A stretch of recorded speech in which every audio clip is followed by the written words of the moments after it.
today I'm going to cover some pre-flop concepts. Particularly, I'm going to go over position really quickly, and then I'm going to talk about raising a little bit.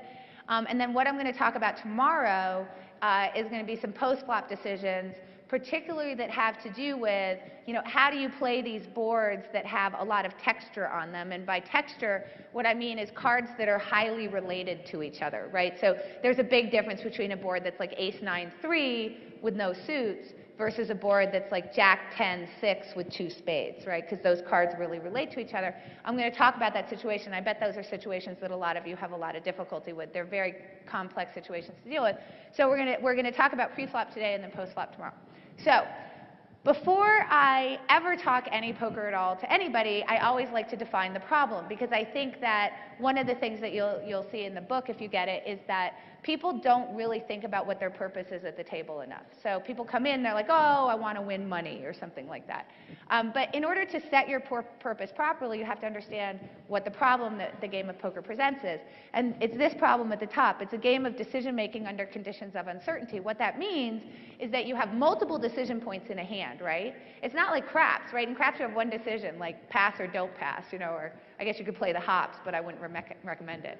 But anyway, and that's it, right? And then a bunch of stuff happens and you're done. So it's just one decision at the beginning of the roll. Here you have multiple decisions that you can make. Like in a game of poker in Nevada where there's four raises and a bet, there's a possible 5 decision points on each round of betting, and there's 4 possible rounds of betting, so there's 20 places where you might have to make a decision during a hand. That's the highest number that you'd have to make. And you have to make that under conditions of uncertainty, meaning that you can't see your opponent's hole cards, right? So in a game of chess, I can see my opponent's whole position. So the game of chess is about iteration, right? It's about how many levels deep can I get into the thinking process here? Like, I'm going to think of all your possible responses, and then I'm going to figure out all my possible responses to that, and then maybe I'll figure out all your possible responses to my possible responses, and so on and so forth. And really what makes somebody a better chess player is how far into that process can they go. And so because there's no hidden information, chess is actually a solvable game. When we have enough computing power, that game will be solved, and a human being will never beat a computer. And we know that because computers have already solved checkers, which is a more simplified version of chess. But poker isn't that way. I can't see your hole cards. Okay? So when I'm defining what you have, I'm doing this under conditions of uncertainty that isn't the same in a game like chess. And in fact, if you were to talk to a game theorist, they would tell you that chess wasn't a game. It's actually a calculation. It's a mathematical exercise, whereas poker is a game because games require that there's hidden information and interaction among players over time. Okay? So once we understand what the problem is, then we can come up with our real purpose at the table. And it's not to win money, it's to reduce uncertainty. Because if you reduce uncertainty, if you put yourself in a position where things are more clear to you than your opponents, then you can force your opponents to make bad decisions, and you'll be making good decisions, and guess what? You're going to win. And it turns out that in poker, the score is money. Right? So you're just going for a good score. But the way you get to a good score is this, because frankly, I could be playing for matchsticks or pride or whatever it is. It doesn't matter. Like, if I'm playing with my family, I might be playing for pride, right? No money involved. If I'm playing in prison, maybe I'm playing for, credits, I don't know, cigarettes or something. Hopefully I'm not in prison. Okay, so already went through this, right? So what we're going to go through today in thinking about this is position as it relates to that problem, and then raising it as it relates to this problem that we've defined. And then this is the same thing. When we talk about playing monsters on these flops that are textured, it's a decision problem about uncertainty. So everything's going to be framed in that language. On the slide, I've notated, or Andrew has, he was nice to do this, the page that the discussion is on in the book so that you have some easy reference. Okay, so here's the deal. We know that in this game, because of the problem, information is going to be power, right? The more information we have, the better decision maker we're going to be. Well, it turns out that position equals information, right? Because when you're under the gun, everybody knows what under the gun means? Awesome. Okay, my book has a great glossary, though, in case you don't know. When you're under the gun, when you're in first position at the poker table, you are going to be acting with the least amount of information before the flop, right? So you have to make a decision before anybody else has done anything. That's no small problem, I want to add, Okay? When you're on the button, you're in the opposite situation, right? When you're on the button, you're going to act with the most information. You're going to see what everybody does before you ever have to make a decision. Now, Hold'em is a game where position is constant, right, throughout the hand. It doesn't change. So you know that when you choose to enter a pot in first position, you're not just choosing to make a decision that's going to be hard right then, but you're choosing to make a decision that's going to be hard for the rest of the hand. Because anytime anybody calls, one of those people who's sitting to your left calls, you're going to have to act before them for the rest of the hand. So this is a problem you're choosing to carry out through the rest of the hand. When you're on the button, you're in the opposite situation. You know that for the rest of the hand, you're always going to get to see what everybody does before you ever have to make a decision. That's a pretty huge difference. To give you an idea of how huge a difference it is, I like to refer to my small children. And have you ever seen these kids do this? Like you have two little girls, and one of them says, do you like Justin Bieber? And the other one always says the same thing, I don't know, do you? They don't ever answer, right? They'll say, I don't know, do you? And then the first one says, I asked you first. So they're having a positional battle, right? Like you got to think about that. They're having a battle over position. Who has to give the first answer here, right? And the reason why is that they understand that it's kind of a disaster to go first. Because now we're talking about social currency, right?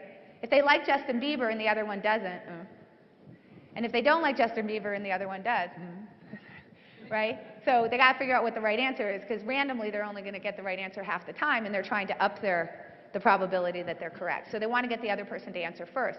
Poker players are surprisingly less smart than 7-year-olds. Right? Because, here's the thing. How many of you had heard this? Oh, under the gun is the new button. No, it's not. On the button, I get to act last. How is that the new button? What are you talking about? Okay, so when people frame this positional problem, okay, we're not going to go there. When people frame this positional problem, they're always saying, oh, they put up these hand charts, these silly hand charts. I don't even know what those are for, because I have no idea what game you're playing in. Because honestly, the hand chart will be different if you're in a 1 and 2 game with a bunch of drunk people, versus, in the final day of the World Series of poker. I can guarantee you I'd have to give you a different chart for that. So I don't understand hand charts, but anyway, when you've seen those in books, because every book that you've ever read has a hand chart, right? Except mine, by the way, mine doesn't. But, because they don't make sense to me. So, but when you see those hand charts, they're always talking about, oh, you should play these hands in early position because there's X probability that there's a better hand behind you. Okay, seriously, how many of you guys play hands where you know for a fact the other person has a better hand? Do any of you do that? I guarantee you all do. I'm going to prove it to you right now. You have 9-7 of hearts, and the board comes king of hearts, 3 of hearts, 10 of spades. How many of you are calling on the flop? All of you, right? Do you have the best hand right now? Okay? And you don't care, right? Okay, so we don't care about whether we have the best hand. That's actually a decision that comes up very rarely in poker, believe it or not. In a game of Hold'em, now, in a game of kitchen sink or something, it comes up a lot. Kitchen sink, you have 5 cards, 5 on the board, anyway, then it really matters if you have the best hand. But in a game like Hold'em, it's rarely part of your decision about whether you have the best hand. So this isn't an issue about whether you have the best hand. So the charts are really leading you astray here. The issue is, if somebody comes in behind me, what is my decision going to look like? Because if I'm in position on them, I can win without the best hand. Because I'm going to know what they're going to do, and I'm going to see that they're weak and all of that stuff. But if I come in first position, I'm not going to know any of that. So I'm going to have very little information. So what causes you to play tighter in first position is that if you come in first position, you have to have a hand that knows about itself. Because the other players are not going to tell you anything about your hand. So do you see? It's a different way of thinking about it. So what I mean by that is that if I have a hand like King Jack, it's very important for you guys to tell me something about your hand, right? Because King Jack is a very kind of marginal holding. I don't know if it's good or not, so I'd like to see whether you're weak and all that stuff before me. But if I have aces, do I have to know anything about your hand? I just know I have the best hand. So there are hands that contain clarity in and of themselves. And those are the hands you play in first position usually. Hands like ace-king, ace-queen. Hands like 7s, 8s, 9s, 10s, jacks, queens, kings, aces. I'm done, by the way. Okay, so, and the reason why you don't play hands like ace-jack is this clarity issue. I don't really know I don't know much about ace-jack. I'm not sure if it's good, and here's the problem. If I improve and I flop a jack, now I really don't know what I have. The board comes king, jack, 3. I've got 3 people behind me. How am I feeling? So don't play hands where when you improve, the problem gets worse. right? Play hands where when you improve, the problem gets better. If I have 2 7s and I improve, what do I have? Awesome. Do I know what I have? My hand knows what it is now, right? So I can be in first position with that hand. I don't care what anybody does behind me. I have the best hand. Great. Now, there's another problem being in first position. Is it easy to bluff from first position? No. Okay, that's bad, right? So how is it easy to bluff from the button?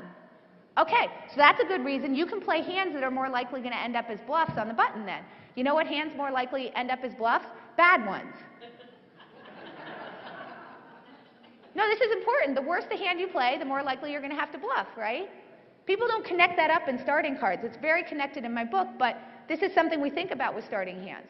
How's my bluffing frequency going to look for the rest of the hand? If I choose to play a crappy hand, my bluffing frequency is going to be higher than if I choose to play a better hand. So if I'm going to play a crappy hand, I should be in a spot where bluffing is going to work, and that's not first position. Now, but you might be saying to yourself, oh, I'm not worried about that, though. I want to get the guy when I flop a good hand.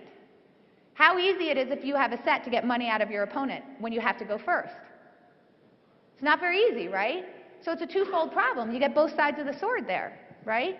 I can't bluff, and if I do make a hand, I can't get any money out of you. So I would suggest not playing a lot of hands from first position unless you know exactly what they are. Because I wouldn't play these speculative hands from there, because if you speculate and you hit, it's not like you can cash them anyway. And if you speculate and don't hit, you can't win the pot. Okay? So stop doing that. All right, so listen, we've decided what kind of hands we're going to play from first position, right? And they're really good ones. Now, obviously, if you're in a game where bluffing is very effective, you can loosen up a little bit from first position. If you're in a game where bluffing isn't working for you very well, you'd probably tighten up from all positions at the table. So that's just you to decide what kind of game you're in. So I'm not going to tell you, oh, never play ace-jack in first position, because you've got to decide whether you've got a tight game on your hands. Tighter the game, the more hands you can play. The looser the game, the fewer you can play for this reason. All right. So we've now decided, okay, I'm going to come into the pot, and we have a choice about whether we're going to raise or we're going to call. Now, I am not going to tell you, like many books do, that in the game of No Limit Hold'em, when you're going in and playing a tournament, if you're first into the pot, you should raise. I think that's absurd, right? Because I don't know what game you're in. It will work about 80% of the time, you know, which works only 80% of the time. That's the problem. So it would be like if I told you I before E. And then you came to me and you said, I just got a, F on my spelling test because I couldn't spell neighbor. And I went, oh, yeah, because I didn't tell you the except after C part and except when it's A, like in neighbor and way, and then there's weird, right? Because I only told you the rule that worked most of the time, I before E. But now you're screwed. Yeah, but the problem is that most people, when they give you a rule, as opposed to teaching you how to think for yourself, they're giving you a rule that's going to work 80% of the time, because that author is telling you something that has worked for them generally. You know what? You're not me. People don't react to you the same way that they react to me. So I would be doing you a huge disservice if I gave you rules. I don't use rules myself anyway. So instead, I'm going to give you ways to think. So what we're going to do is figure out, well, what's the value of raising? Because if we understand the value of raising, we should be able to understand where it's appropriate to raise and where it's not appropriate to raise, right? So value 1 of raising is to gain information. Now, that shouldn't surprise you. What's the problem in poker? Lack of information. So one would hope that the most important thing that raising did for you was to get you information. So